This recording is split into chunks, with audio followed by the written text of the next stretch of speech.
Welcome to the Everything Cancer podcast, where guests offer insight into the honest survivor experience, how challenges are met head-on, where blessings are discovered, and helpful information is shared.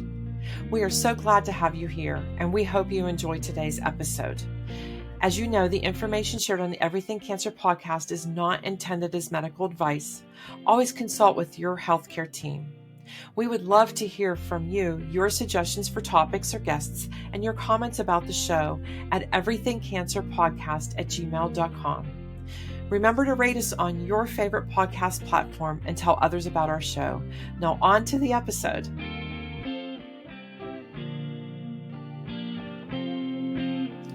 Hello, everybody, and welcome to the Everything Cancer podcast.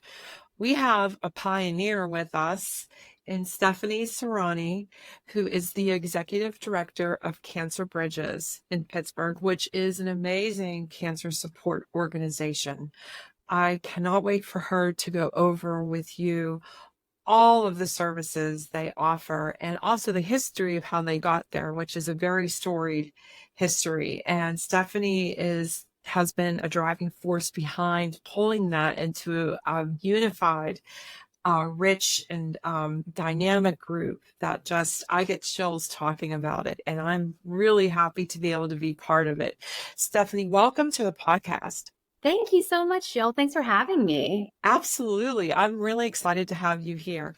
So Pittsburgh's a very historical city, but Cancer Bridges also has a lot of history. So can you kind of give us some backgrounds with that? Absolutely. Well, we started as two former organizations. One was Cancer Caring Center. It was also right here in the Pittsburgh area in Bloomfield. And they started in 1988, actually, really focusing on the emotional support needs of the cancer community. So in Pittsburgh in particular, we have all these wonderful medical organizations, and they focus on that medical piece of treatment. I mean, people come from all over to get oncology support here in the Pittsburgh region, but there's another piece to the cancer experience that needs to be supported, which is that psychosocial piece. So Cancer Caring Center opened in 1988, focusing on that emotional piece. And then another organization called Gilda's Club, which later rebranded and went independent from the national group and rebranded as Our Clubhouse, started in 2006. And they really focused on that social wellness, the health and the physical health wellness, and had a big family and youth program. So the two organizations constantly work together, referring members back and forth. A clinical social worker, let's say at Cancer Caring Center, was seeing an adult member who spoke about the needs of maybe their children and how to talk to them about their diagnosis. They would send them to Our Clubhouse and vice versa. So anyone that was coming to Our Clubhouse, our social workers here would say, you should go to the support group that Cancer Caring Center offers. So finally, these two boards and executive directors got together many years ago and decided that we should really merge the two together so that we were the most comprehensive cancer support community that anybody that needs those services would have access to under one roof. And so proud to say that in September of 2021, we did merge and we rebranded as the now Cancer Bridges. We offer about 200 programs and services every month for free that fill those buckets that I spoke about. So we have the emotional support, the health and wellness support, and the social support. So we get about 80 to 100 new members every month. And our programs and services are very varied. We really focus on the breadth of the cancer experience. So it's not just the diagnosed, but the friends, family, caretakers, bereaved, survivors, and the family. The whole family unit really is we have programming for every piece of that journey. So that's that's the elevator speech of the history. That's quite an elevator speech. That's many stories, but yeah. you covered a lot of ground in a very nice stories in a short amount of time. Yep. 80 to 100 new members every month. Every month. That's a lot of members. That speaks to the amount of people that are being diagnosed, but also how much you're getting the word out there too. Right. Which is great. So how do you think the word is getting out there? Well, definitely the rebranding of the organization helped, and it just was a fresh concept back Mm-hmm. into the public, because we of course announced that we were merging, and so got picked up a lot, and a lot of people were so excited about the merger. We're totally independent, but we work with every hospital as well as public entities to speak about the programs that we offer and get the work, the brochures out so they can give them to patients or those that might need our services. So I just think that piece of it, just the sort of the rebrand and the merger itself brought us that exposure. But frankly, the new members are also coming from word of mouth. I mean, we have a big impact on the people that come in and use our programs and services, and all the volunteers and the wonderful facilitators that support our staff of 11 out in the community that tell everyone about what we do here and how they could benefit. And because of the breadth of the services, meaning that we hit every piece of the journey, there's someone who hears from someone else that they know someone that's been diagnosed, or that they've been diagnosed, or something like that, and they're like, go to Cancer Bridges, they have something for that, and so Yes. I think it just really grows from there. But it's the feedback and the way that we treat every member that comes through our doors with empathy and support, and understanding what they're going through. And I think that people tend to talk about that, how positive that experience is for them, and we hear from them a lot about that positive experience. So I think there's a mix. And then, of course, we have 11 amazing staff members who are out there. We're out there all the time at everything, talking about. And Your luckily, staff. Go to ahead. folks I'm like sorry. to folks like you that invite us to do things like this, and you understand the benefit of our organization. So we appreciate you. Oh, well, thank you. I mean, there is a ton of benefit. I can't even begin to speak to the benefit. I know of the small slice I see, and it's tremendous. I have seen amazing transformations in people. I've witnessed it over a spectrum of time when they enter in a dark period in their life. Yes. And I watch, as a facilitator, I watch literally the other members give them support. Yes. And as a facilitator, that's my job, to make sure that's going on and that the conversations don't go off the rails. It's the members that, through the shared experience, really offer that support and make sure that that person feels uplifted and upheld. And I've seen them pull people out of really dark periods, no matter what is going on, and help them cope with what's going on. Yes. And I've seen them get through people making hospice decisions and being able to talk openly about it, and people getting through, well, not getting through, but announcing that their scan was clear. Yes. But then, we also have the conversations of when people have scans coming up. That is a very anxiety provoking time, and so everybody in that group gets it, and you don't have to explain it. They just get it. Exactly. And that shared experience is invaluable. Plus the guest speakers will have and things like that. And I know I'm preaching to the choir, but for our audience that's listening, it's an experience that really can make you feel not alone. Yes. And I encourage everyone to try their local cancer center out at least once, just once. Dip your toe in the pool.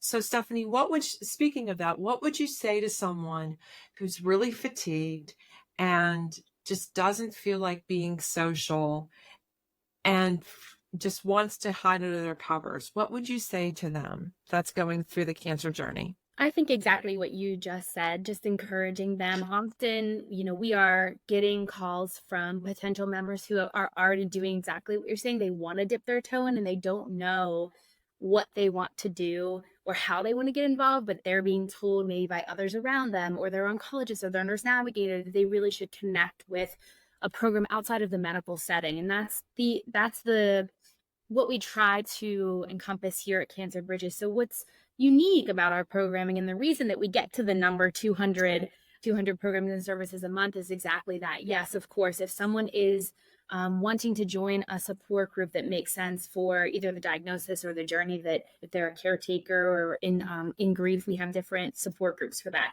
that sort of falls under that. It does fall under the emotional bucket. But sometimes you just want to have a social interaction, and maybe you don't want to talk about cancer in that moment. So you can come here and you could take a creative expressions class. We just had a jewelry making class I just came down from that was going on in our art room here.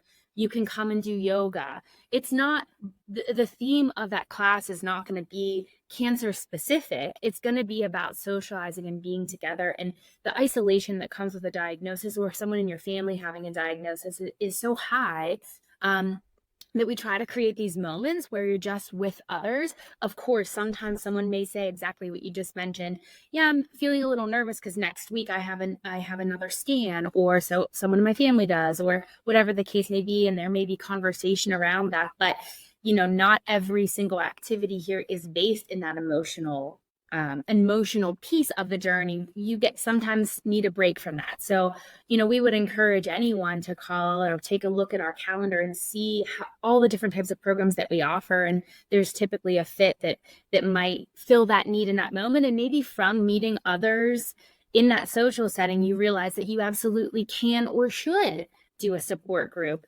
We also do one-on-one counseling here. So if you're not ready to talk to anyone at all, you can get up to 6 free counseling sessions here with a licensed clinical social worker, and maybe move through some of those emotions before you dip your toe into, we have social events that there's 400, or 400, that there are 100 people here in the facility that, could be 4 hours long. You may not be ready for that, but you could start with something and move into some other activity. I love that. I mean, whether you listen to heavy metal or classical music, a Yes. jewelry making class is perfect for you. You can just express yourself. And Absolutely. and I'm sure you have a lot of other activities that are along those lines where it doesn't matter what background you come from. You will Absolutely. find a way you will be made comfortable and fit. And it's more just about the social.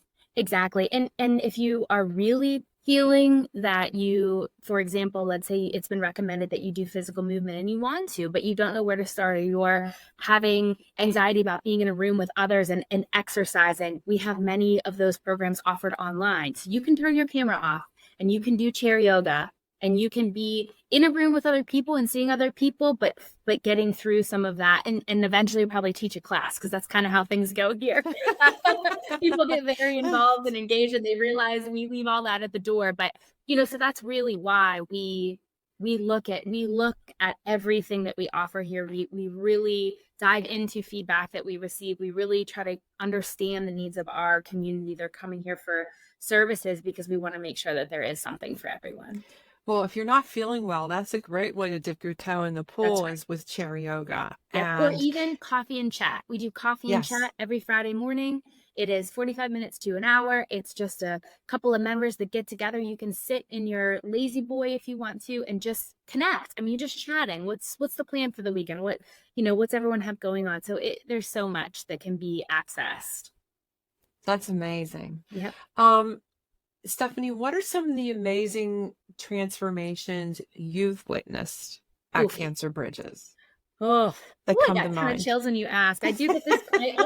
I am often asked this question. I don't think my answer has ever been the same, because I do see transformations almost every day here. I Yeah. mean, last week I had an interaction. I was walking through the building here, and I saw a member sitting in our lobby with our program director, and she was crying, and they were having a conversation about a new diagnosis going on within the family. And of course, she was being met with a compassionate ear from Mia, and having that conversation for a bit.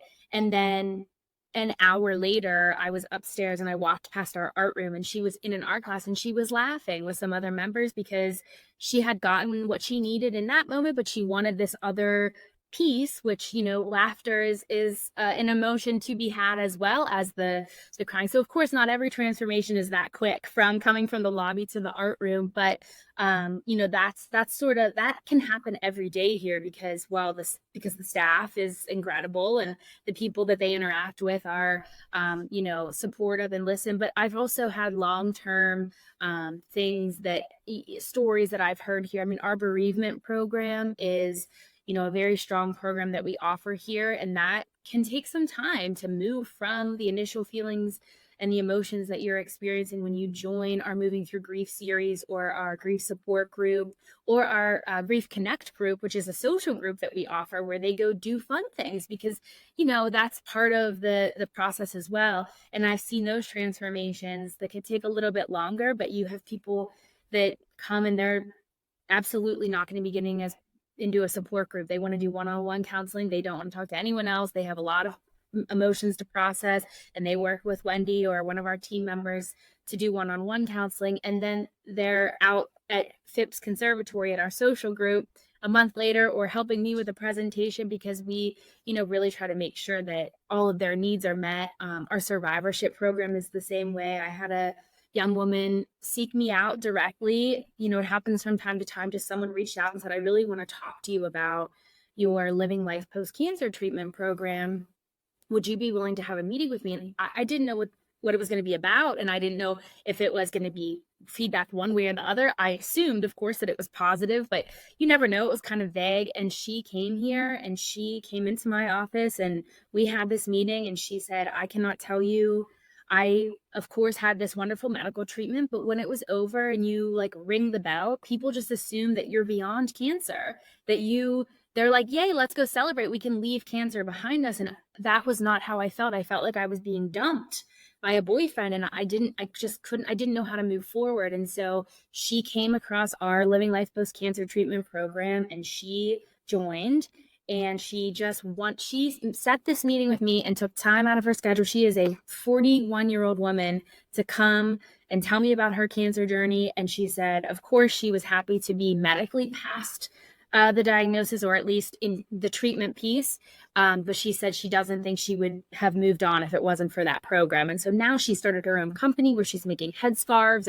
And she's taken that support and put it out into the world in a different way. So, I could go on and on. You could do a whole hour on this, but so many. We get so many amazing member stories and just people, we call them mission moments here. We share them as a staff with each other when members reach out, and just even a kind line or a kind word, or, our family and youth program. We just did a free 5-day camp a few weeks ago. We had 40 children here that are impacted by cancer, and they're here from 9 to 3, 2 meals a day. We bring in community organizations and we have therapeutic learning opportunities and therapeutic play and things like that. And the messages we get from that program, there's just nothing like it in this area. So that's such an easy part of all the questions I receive. I see changes in people every day. I bet. It sounds like it. It's just, that's got to be so rewarding to you. Yeah. Yeah. So what's it like to work with families?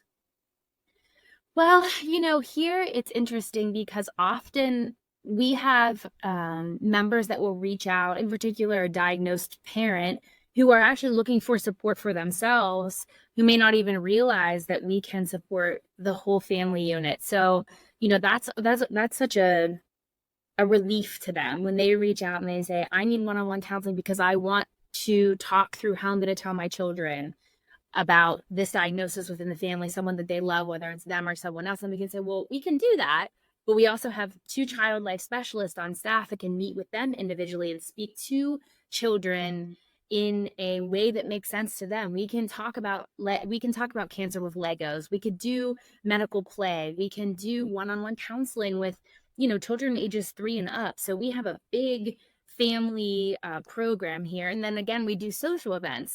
Sometimes the children that are part of the family just want to be with others. They may not want to talk through what they're experiencing, but they want to be with others that understand it. So, we have lots of family and youth programming here that are social, therapeutic, educational. We also have teen programs because that's sort of an in-between age that need a different type of support. So it's wonderful because we know that we're not helping one person and sending them back to deal with the rest of their family themselves. We can really provide support to the entire family. That you must take such a burden off parents' shoulders through that. Yes. There's so much to worry about with that diagnosis when you are a parent, and just to have that peace taken care of is tremendous. Um, what do you think are there's so many challenges as a young adult when they're diagnosed, so many. Um, how do you think, for our listeners, how do you think are some really good ways to help young adults deal with that? Well, it's definitely getting connected because I think they have such a unique perspective. They're Hmm. also extremely hopeful and Yes. often very positive. So we want to guard that feeling as well. We want to make sure that they get connected to the programs and services that we offer in a way that makes sense to them. Because again, they're the ones that really can benefit from a therapeutic art class, or their parents are still active and alive if they're a young adult, and they may need a lot of support as well. So Yeah. when we say family unit, it doesn't have to be small children and a parent diagnosed, or a small child diagnosed and the parents. That's a sliding scale. So it's really about getting them connected to, and they're the ones that rally, and they're like, all right, we're putting together a fundraiser for you, we're doing this, while they're dealing with they can find a passion here that kind of ignites their soul and gives them the support that they need. So, getting connected, I would say that for any age though, Jill. I mean, Right. getting connected and having a conversation about what are you feeling? What do you need? Every single person that becomes a member here gets a phone call from one of our staff members to talk to them about the different things that we offer and what would make sense for them to dip their toe in. How maybe it's just coming to do a tour here at the headquarters to see what the building is, and then we'll go from there. We really try to make sure that we fit that need. Hmm. So you keep an eye on your staff, and you keep an eye on your members, Yeah. and you give and watch. What do you do to take care of yourself? Well, we this team here really leans on each other. So yes, you're right, of course. By title, I suppose that's how it works. But we really work together here. I mean, we That's are great. a very united team, in particular now that we are merged and we're a few years past the merger, and we have figured out how we're going to do this with the level of support that's needed in the community. And so I really do still lean on them a lot, even if I am in title looking for them too. But I get so much out of the member experience too. I mean, that really fills me up, seeing how we're helping the community Hmm. and hearing their stories and everything. But I also have an amazing family. My husband and my daughter for sure fill me up in so many different ways. So we love to travel and being with them. And I have a great group of friends that I try to keep an active social life outside of the office. Try to put my email away every once in a while. But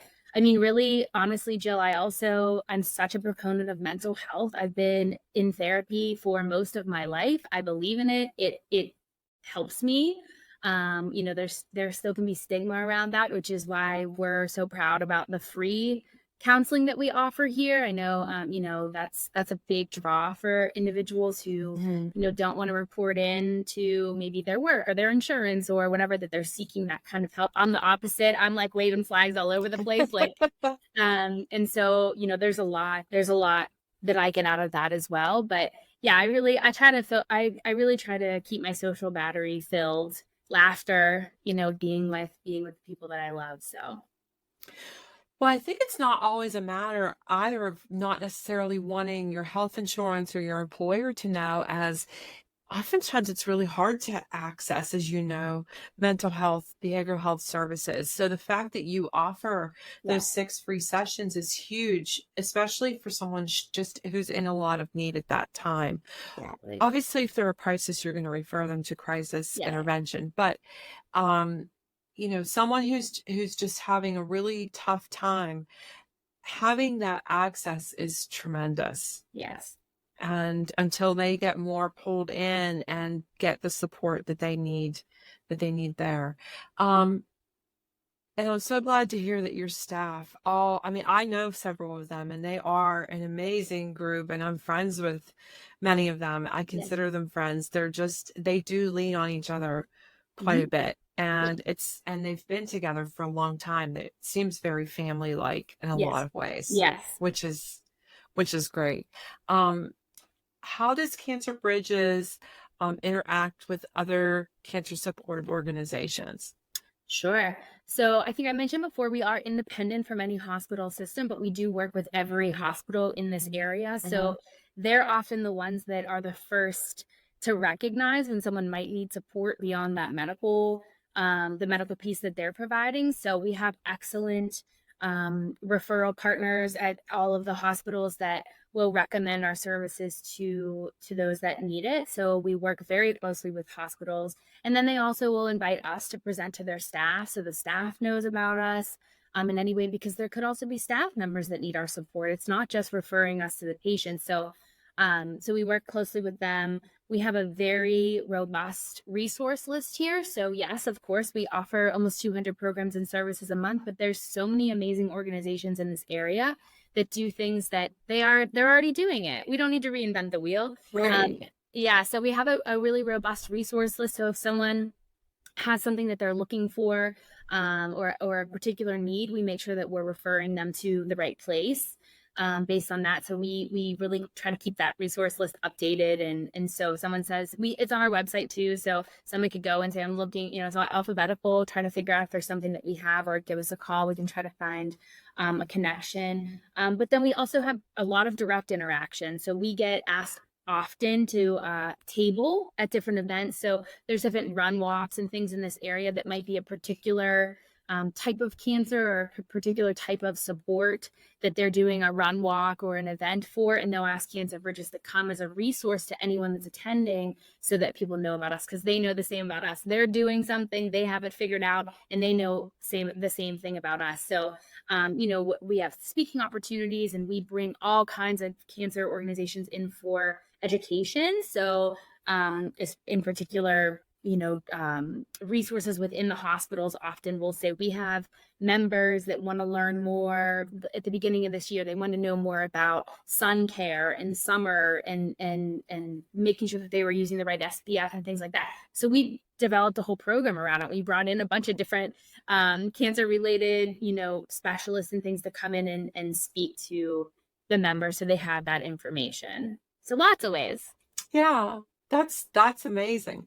And how, kind of segueing into that, how do you interact, or what kind of support do you find from local community organizations and businesses? Oh, sure. Yeah. Great question. We work with, we are so lucky. We have wonderful organizations in this community that provide support to us. So I think the biggest way that we interact is probably through our fundraising. So we have lots of different restaurants and organizations in this area and beyond that want to give back. And so we will work with them to do like a give back dinner, or they'll sponsor our events, or we have a big local flavor event in September that we bring in local vendors. And we've got all these different vendors that are here in the area, and they can give samples of their product, but they can also sell. So we collaborate in that way. But yeah, we really say kind of the same as the cancer support organizations as well. If there's a resource, even if it's not cancer related, that we can provide to our members, we will do that. The food bank, or, places like that there might be a need. That we do have an Ensure liquid nutrition food bank here, but if they're looking for additional support, why would we start a food pantry? Right. This is Pittsburgh. We have all these wonderful things. So so we really interact them. And then we also invite them to participate in a lot of our programs. So for example, the camps that I talked about, we had the zoo here, we have Heinz History Center here, we have the Science Center here, and our Celebration of Courage event in the fall. We'll have like photographers that'll come and take pictures, and the Mats Makerspace team. We have a Mats Makerspace here. Their team will come and offer a program to our family and youth members for that event. And so, I bet you we interact with a community organization, different ones every single day, multiple times a day. So do you find other support organizations from across the country wanting to come and see how Cancer Bridges is run? You have such a rich program. Yeah, thank you. We do. And we also, we get a lot of questions about that, which we're happy to, we're happy to collaborate and talk about that. But we've also partnered with other organizations, because the powerhouse of two coming Yes. together and doing a presentation. So the Gathering Place in Ohio is an Yes. amazing partner to us. And we've worked with them on different programs in the past so that all of our members in both organizations get to have access to, say, an incredible speaker or something like that. So, and I've leaned on many of those organizations as we look to do different programs here or expand X, Y, and Z, or how did you start doing X? And for the most part, executive director to executive director or program team to program team, we're all trying to just help the cancer community. So most people are more than happy to have a conversation. Right. Yeah. You're there to make a difference. Oh my gosh, absolutely. Yes. And everybody's on the same page about that. So Right. yeah. Otherwise, what are we doing? Well, and you're right. I mean, why reinvent the wheel? Why spend that extra energy? Because it's hard enough as it is. You're doing so many amazing things. What is your future vision, say, for Cancer Bridges or cancer support organizations in general? Sure. Well, here at Cancer Bridges, we're on a fiscal year. So we just started, kind of restart the clock July 1. And with this new fiscal year actually came our brand new strategic plan. So we developed a great path moving forward for the next 3 years. We do sort of a 4-pillar strategic plan, which, is our people, our members, our programs, and our revenue. And so within each of those categories, we have some plans and schemes for different things that we're going to do. But we're going to make sure that we have priority projects coming out. So the internal staff that's involved with the strategic plan here meets once a month so that we can review progress and next steps for different categories. But we're really working to develop support for some of the underserved areas of the population that are either already coming to Cancer Bridges or need access to the support that we offer here. We're restructuring our family and youth program calendar just to be a little bit more robust and equal for both this emotional support and then the social and physical support. So we've added staff members to provide that. And then expanding our current referral list. So just some different projects. And then, of course, our revenue. So we're a 501c3. Everything that we offer is free to the community. We do not have state or federal funding. We don't accept insurance. So we basically have 3 pillars of revenue, which is individual giving, fundraisers, and grants. So we're trying to enhance that support, financial support, so we can keep doing what we're doing here. And so Meg, our development director, has some great plans in place for different ideas that we're going to incorporate over the next few years for that. So that's sort of our guide moving forward. And that's the vision that I see. I'll be honest with you, between COVID, leadership change here, which was me coming into the organization, and the merger, we have worked so hard the last couple of years. And at times it's been very overwhelming. I mean, people need us and we will not stop giving everybody what they need. And so now we're finally feeling like we're in a place that we have a rhythm going. So part of me kind of wants to keep the momentum going with the strategic plan, of course, and move things forward. But everybody is also ready for a little bit of, buckling down at what we do best, right, and hoping that there's no more pandemics and no more crazy. Yeah. Because we have certainly changed so much over the last few years. So, we've increased our technology here so that we can be online as well as in person. We're out in the community. We do programs at different hospitals and different community centers. So, we have a lot going on already. So, the strategic plan is our path forward, and we're just going to keep working on that with our pillars in mind. I love it. I love it. And I agree. I've watched a lot of this. And You've been a part of it. Part of it. You do deserve a big, deep breath. But all of us do. Yeah. You have so much I know, and maybe members of our audience don't realize, many of the people that are in the support group I facilitate are survivors that are 7 and 8 years, 9 years out. Mm-hmm. And so people have a tendency to stay. Yes. And so I think, could you explain what value you think this brings to the continuum of survivorship? Well, the reality is that often the experience with cancer changes. And so we have a member that has been here I believe since the beginning, probably 18 years she's been a member, because she's had 3 recurrences of cancer. So she started with us when she had her first diagnosis, and then she moved into survivorship and might have changed some of the programs that she was participating in. And then she was re-diagnosed and joined different groups. And so membership here has absolutely no limit. And then you can also be a caretaker who then becomes bereaved. Those could be 2 different groups of support that you need, and you can get both at Cancer Bridges. And so having that full circle support is such, you don't want to say you can be a member and yes, everything is free, but you are only with us for 6 months, because after 6 months and you kind of ship them out, and then they don't have the support system that they've grown to require and need and benefit from. So, that's the relationship to cancer, the cancer journey itself can be so fickle. Mm-hmm. Having that type of continuum of care through the many different aspects of the journey is very important to us. We've continued to add, and that's how we become provider of the breadth of services that we do, because we recognize a need and we develop programming to meet it. So that's so obvious to me just from my interactions.